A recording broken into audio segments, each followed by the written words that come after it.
한부모 가족은 한부모 가족 지원법에 따르면 한부모 가족은 모자 가족 또는 부자 가족을 말하고 있다. 즉 부모 한쪽이 없거나 법적, 현실적으로 부모 역할을 할 수 없는 경우에 부모 중 한 사람과 자녀로 이루어진 가족을 이야기합니다.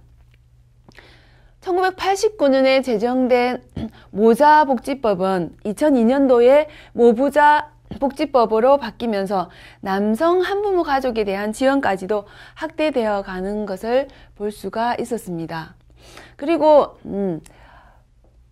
모자 가정, 부자 가정 대신 한부모 가족으로 명칭을 사용하기로 이제 합의되어서 2007년도에 또다시 한부모 가족 지원법으로 변경이 되는 것을 볼 수 있죠.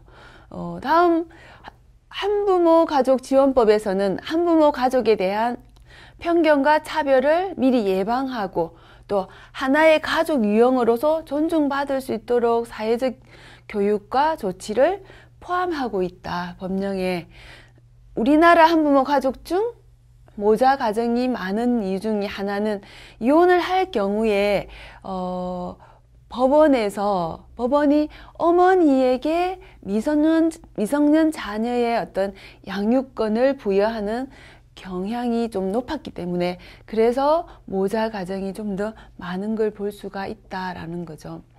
한부모 가족의 발생 원인은 과거에는 주로 사별로 인해서 한부모 가족이 발생했었는데 최근 들어서는 이혼으로 인한 한부모 가족이 증가하고 또 과거에는 결혼 안정성이 만약에 중요했다면 현대 부부는 결혼 만족도가 중요하기 때문에 이혼을 하게 된다는 거죠. 그래서 한부모 가족이 발생하게 된다. 모자 가족의 어려움은 특히 이제 한부모 가족이 되었을 때 모자 가족과 부자 가족으로 나누어서 어떤 어려움을 주로 경험하는가라고 보면 모자 가족의 어려움은 아버지의 부재로 인한 경제적 소득이 감소하고 있는데 아직은 우리가 한부모 가족이 발생했을 때 그래도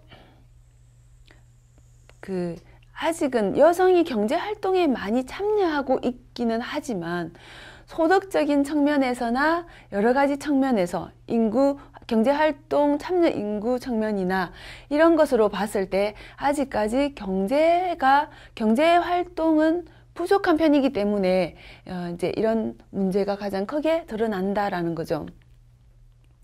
그리고 부자 가족의 어려움에 있어서는 어머니의 부재로 인해서 가사노동과 자녀 양육의 어려움을 경험하게 된다.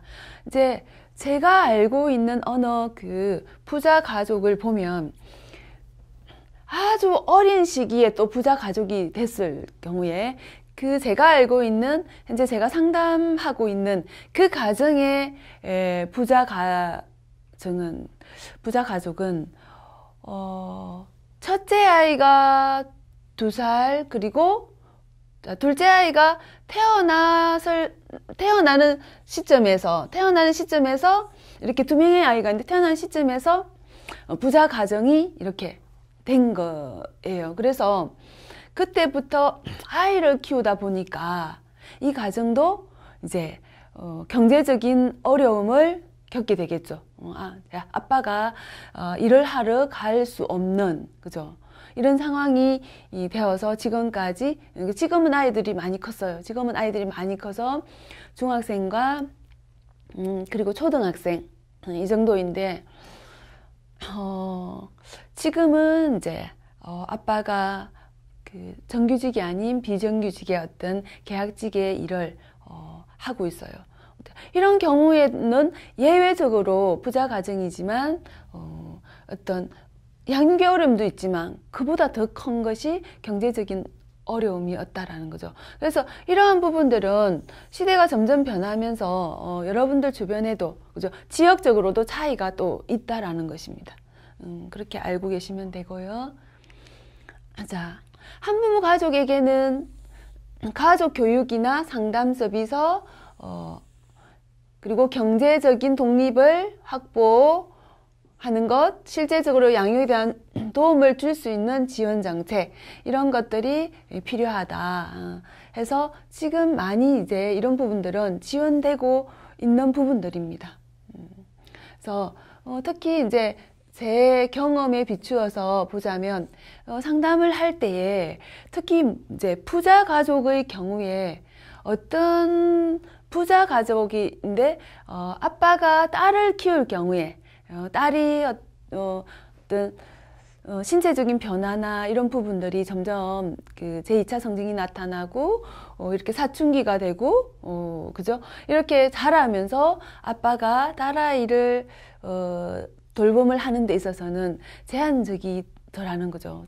그래서 이제 제 같은 경우에는 이제 상담실로 이렇게 오게 해서 여러 가지 청결부터 시작해서 이제 자신의 어떤 신변 관리나 그리고 교우 관계에 있는 어떤 여러 가지 탐색, 그리고 학교에서 일어나는 다양한 일들에 대해서 또 스스로 얼마나 인지하고 있는가, 그 문제를, 이런 것들을 대화하기가 아빠와 쉽지 않은 가정도 아직은 많이 있다라는 겁니다. 그래서 이런 부분들이 지원 정책이 필요하다 하여 많이 이렇게 시작되고는 있지만 아직까지 많이 부족한 편이죠. 그렇지만 이제 점점 좋아지고 있다. 여러분들도 건강가정사가 되어 다문화가족지원센터에 가시면 정말 내가 알고 있는 그 어떤 다문화, 그죠? 예전에 알았던 다문화하고는 많이 다르구나라는 걸 많이 느끼게 되실 겁니다. 다음 재혼가족인데요. 재혼가족을 이미 한 번 또는 그 이상을 결혼해서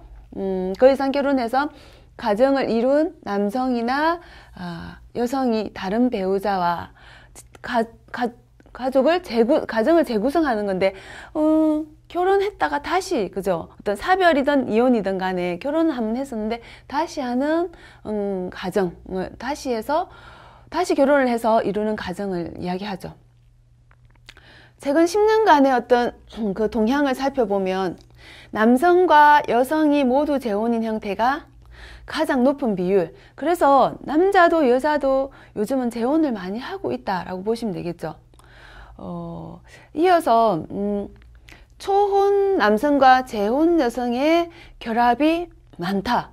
자, 결혼을 하지 않고 있는 남성들이 많이 있는데 그 남성들이 결혼을 한번 했던 여성과의 어떤 결합을 많이 한다라는 거예요. 그죠? 그리고 재혼 남성과 초혼 여성의 비율 순으로 이렇게 나타나는데, 제가 주변에서 이렇게 초혼 남성이 재혼 여성과 결합하는 경우를 봤는데, 이제 사실 결혼이라는 것은 새로 뭔가 나는 또 다른 나와의 어떤 결합이기 때문에 사실 나 안에 있는 나만의 어떤 여러 가지 부분들이 있죠. 그 부분들도 가끔은 내 마음에 들지 않고 내 마음대로 되지 않는 경우가 많아요. 그런데 결혼을 한 상대방, 그죠? 이 배우자와의 처음, 그죠? 새로운 만남을 가져서 사실은 가정이라는 한 공간에서 이제 여러분들께서 뭐 데이트를 하거나 이런